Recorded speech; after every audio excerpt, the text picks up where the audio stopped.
Bonjour tout le Bonjour, monde! comment allez-vous ce matin? Aujourd'hui, on est gâtés ici sur la côte nord. C'est très beau, Puis très on est très beau. confinés. Oui, Fait qu'on confiné. on va pouvoir en profiter, sortir dehors, sur le balcon, Ouais. rentrer en dedans, puis ressortir dehors, aller prendre une marche, En puis espérant qu'il fasse rentrer un en peu dedans. chaud. Ah, il va faire chaud, arrête là. Ouais, mais il n'y a pas beaucoup de vent aujourd'hui qui est annoncé, fait que on est content. Bon, ça suffit la capsule météo. Oui. On s'en va dans Proverbe. Donc ce matin, Proverbe 6. Et nous avons commencé le Proverbe 6 il y a 2 jours. Ouais, Et aujourd'hui, 2 jours ou 3 jours? je sais pas. Attends, on a fait 1, 2, Deux, 3 jours. C'est trois notre jours. quatrième journée. On est rendu au verset 21 qui commence, Non, pas vrai. verset 20. Verset 20. Hein, Je voulais voir si tu suivais. je suis. Ok, commence par lire. Mon fils, garde les préceptes de ton père et ne rejette pas l'enseignement de ta mère. Lis-les constamment sur ton cœur, attache-les à ton cou. Ils te dirigeront dans ta marche, ils te garderont sur ta couche, ils te parleront à ton réveil. Car le précepte est une lampe et l'enseignement une lumière. Et les avertissements de la correction sont le chemin de la vie. Ils te préserveront de la femme corrompue, de la langue doucereuse et de l'étrangère. Ne la convoite pas dans ton cœur pour sa beauté et ne te laisse pas séduire par ses paupières. Car pour la femme prostituée, on se réduit à un morceau de pain, et la femme mariée est un piège à la vie précieuse. Mais quelqu'un mettra-t-il un feu dans son sein sans que ses vêtements s'enflamment? Quelqu'un marchera-t-il sur des charbons ardents sans que ses pieds soient brûlés? Il en est de même pour celui qui va vers la femme de son prochain. Quiconque la touche ne restera pas impuni. On ne tient pas pour innocent le voleur qui dérobe pour satisfaire son appétit quand il a faim. Si on le trouve, il fera une restitution au septuple. Il donnera tout ce qu'il a dans sa maison, mais celui qui commet un adultère avec une femme est dépourvu de sens. Celui qui veut se perdre agit de la sorte. Il n'aura que plaie et ignominie, et son opprobre ne s'effacera point. Car la jalousie met un homme en fureur. Il est sans pitié au jour de la vengeance, il n'a égard à aucune rançon, et il est inflexible quand même tu multiplierais les dons. C'est très intéressant parce que dans ce passage-là, on voit comme un peu un passage je dirais, en 3 temps. Puis tu pourras me corriger si tu veux après ou développer davantage. Mais on se rappelle que dans le Proverbe 6, au début, on a parlé de la relation avec l'argent. Ouais. Ensuite, non, je vais recommencer en arrière. Au chapitre 5, on parlait du fait de pas d'éviter la femme étrangère. Mm-hmm. Après ça, on a parlé de la relation avec l'argent et avec le travail. Puis on a ramené l'homme inique et les choses que l'Éternel haïssait. Ce qui est intéressant, c'est qu'au verset 20, 21, 22, 23, on va y revenir après. Okay? Si on regarde après, ils te préserveront de la femme corrompue. Donc, toute la section où est-ce qu'il parle de la femme corrompue, il fait la distinction entre la femme prostituée et la femme adultère, rappelle les enseignements que le père a déjà donnés à son fils dans le chapitre 5. Ouais. Et il va en disant, ensuite, il va aussi parler il fait une petite capsule sur le voleur, donc celui qui prend des chemins détournés pour obtenir ce qu'il veut, donc il ne travaille pas pour obtenir ce qu'il a besoin, il vole. Et ce qui est intéressant, c'est que ensuite, il ramène les conséquences de ces actes-là. Ouais. L'emphase dans ce passage-là, par rapport à toutes ces caractéristiques, si on veut, de choix de vie d'individu, est présentée avec les conséquences que ça va amener. Exemple de conséquences, on ne tient pas pour innocent le voleur. Si on le trouve, il fera une restitution au septuple. Il donnera tout ce qu'il a dans sa maison. Au septuple, ça veut dire 7 fois plus, c'était dans la loi. Ensuite, car il aura que plaie et ignominie, son opprobre ne s'effacera point. Parce que la jalousie met un homme en fureur, il est sans pitié au jour de la vengeance, il n'a égard à aucune rançon, il est inflexible, quand même tu multiplierais les dons. Donc, tout le passage, dans le fond, du verset 24 à 35, es-tu d'accord avec moi, qui présente les conséquences un peu de ce qu'on a vu au chapitre 5 et 6? Ben d'ailleurs, tu vois, verset 26-27, là, 27, et 28, on voit vraiment l'action-conséquence. Quelqu'un mettra-t-il du feu dans son sein sans que ses vêtements s'enflamment? Action-conséquence. Quelqu'un marchera-t-il sur des charbons ardents sans que ses pieds soient brûlés? Action-conséquence. Et donc, encore, c'est l'idée que ce qu'un homme sème, il va le moissonner. Et que ce qu'un homme sème en termes de vol, en termes d'aller vers la prostituée, en termes de l'adultère, et dans tout ça, il va y avoir des conséquences à ces actions-là. D'ailleurs, si on retourne maintenant au verset 20-23, qui dit « Mon fils, garde les préceptes de ton père et ne rejette pas l'enseignement de ta mère. » On a déjà vu exactement ce même verset plus tôt. Ouais. « Lis-les constamment sur ton cœur, attache-les à ton cou. » On a vu aussi ça. Et on se rappelle qu'on avait parlé que le cœur, l'homme bon tire de bonnes choses de son bon trésor. C'est nous qui remplit notre cœur. C'est nous qui doit garder notre cœur. Garde ton cœur, car de lui sortent les sources de vie. Et là, on voit, lis-les constamment sur ton cœur. Et lis les préceptes, les enseignements, les paroles de sagesse. Et donc, si tu les lis sur ton cœur, donc si tu attaches ton cœur avec, parce que c'est ça, lis-les sur ton cœur, ça veut dire attache-les sur ton cœur, on voit que c'est quelque chose qui vient couvrir et attacher le cœur. Encore une fois, garde ton cœur plus que toute autre chose. Donc, on est vraiment dans l'idée que les décisions qu'on prend, les choix qu'on fait, eh bien, ça dépend de ce vers quoi on tourne notre cœur. Ça dépend à quoi on attache notre cœur. Si on attache notre cœur à la parole de Dieu, au principe de Dieu, il va y avoir des conséquences. Et sinon, il va y avoir aussi des conséquences.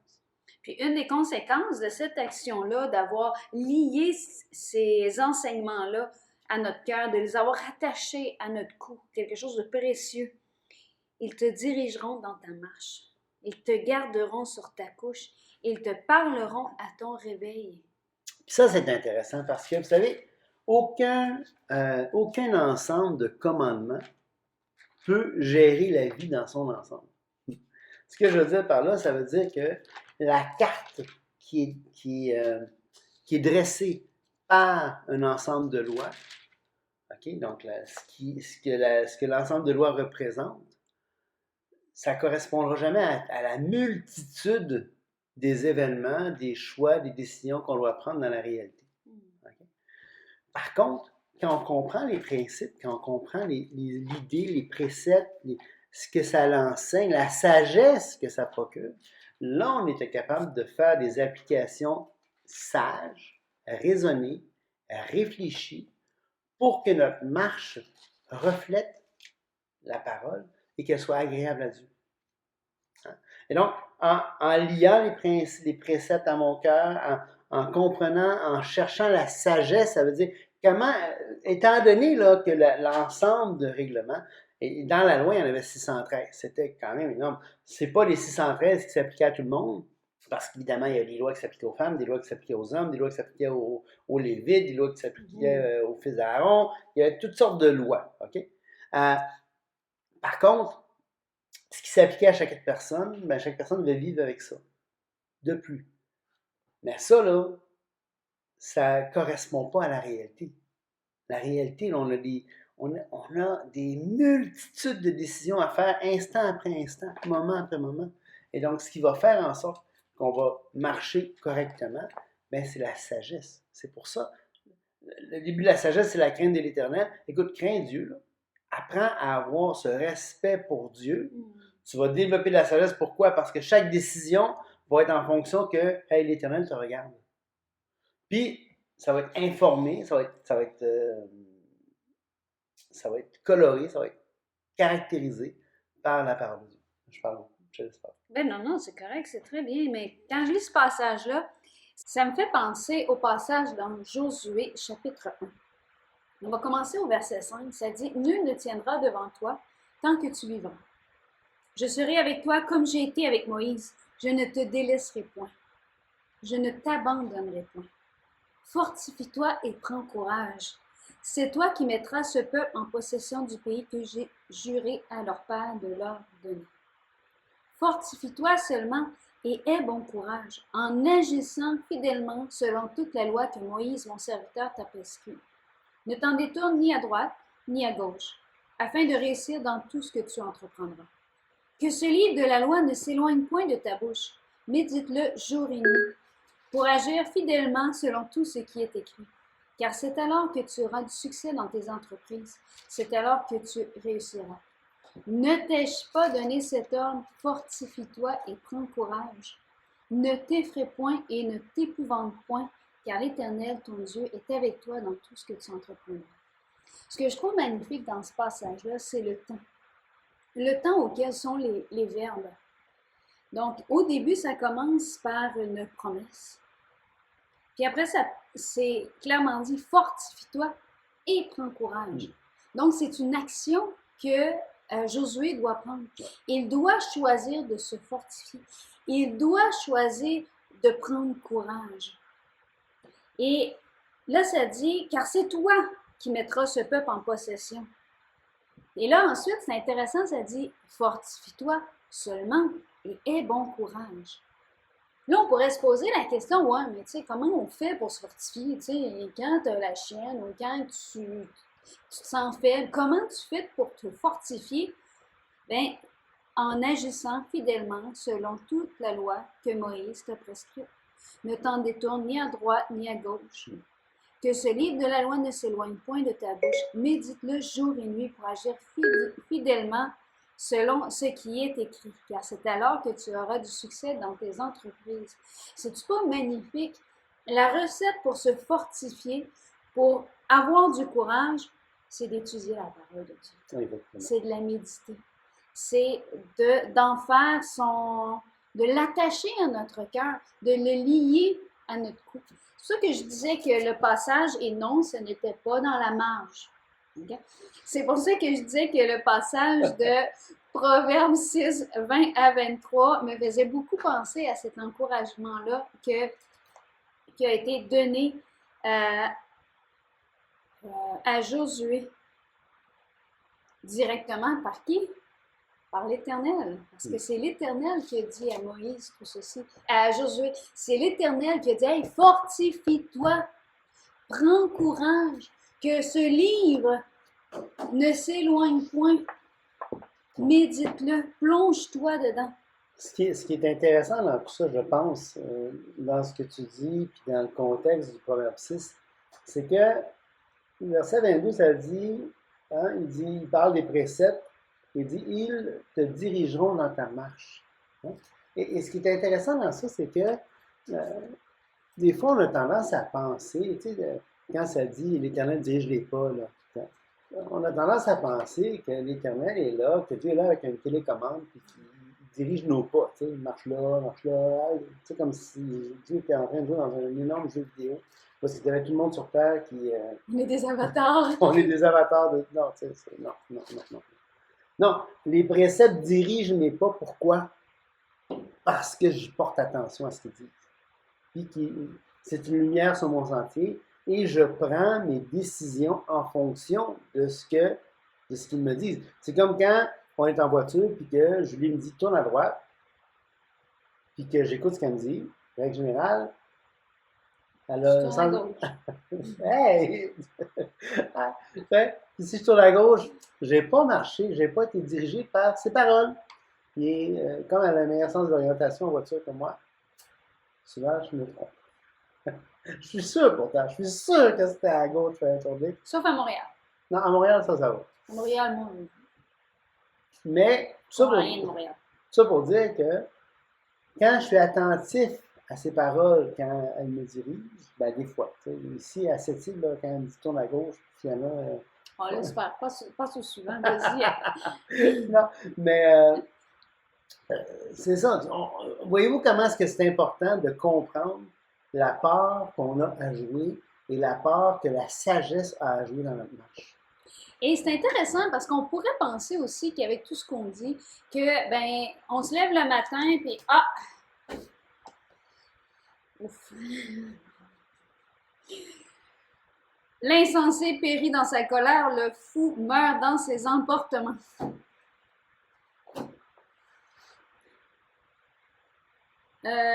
Mais il leur dit, voyez-vous tout cela?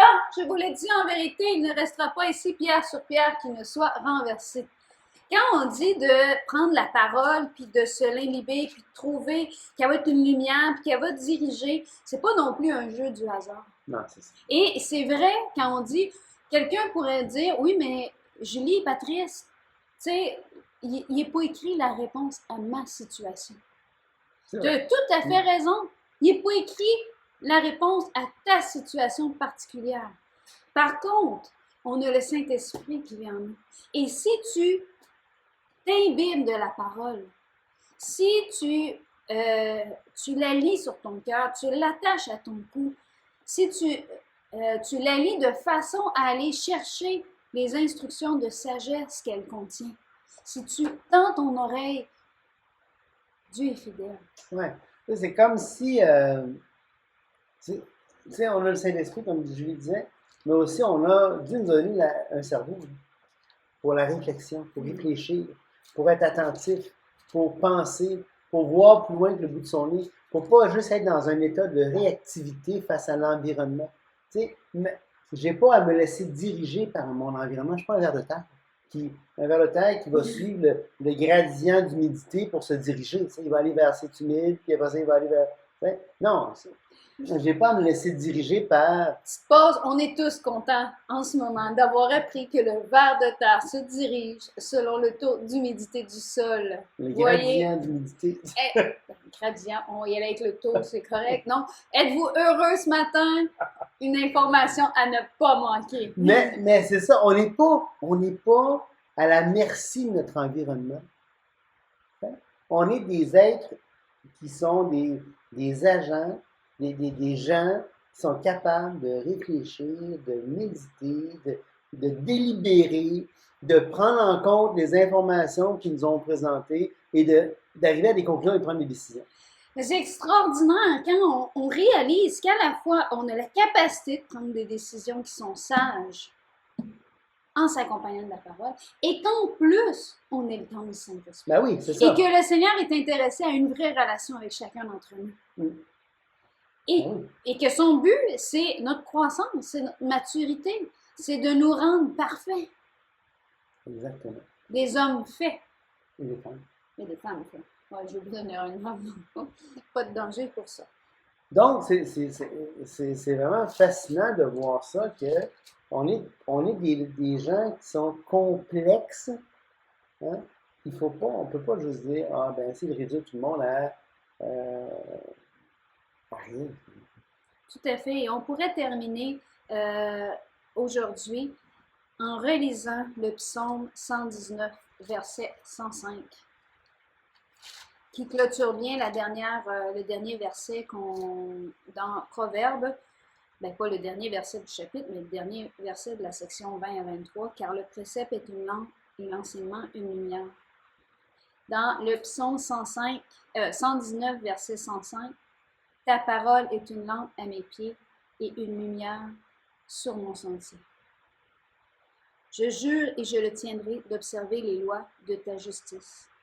Je suis bien humilié. Éternel, rends-moi la vie selon ta parole. Agrée ô Éternel les sentiments que ma bouche exprime et enseigne-moi tes lois. Ma vie est continuellement exposée et je n'oublie point ta loi. Des méchants me tendent des pièges et ne m'égarent pas loin de tes ordonnances. Tes préceptes sont pour toujours mon héritage, car ils sont la joie de mon cœur. J'incline mon cœur à pratiquer tes statuts, toujours jusqu'à la fin. Donc, je vous invite à méditer ce passage-là, puis à en faire peut-être votre prière aujourd'hui. En tout cas, moi, j'en fais ma prière aujourd'hui. Je veux que la parole soit une lumière à mes pieds, une lumière sur mon sentier, et je veux incliner mon cœur à pratiquer les statuts de Dieu, toujours jusqu'à la fin. Bon aussi. Amen.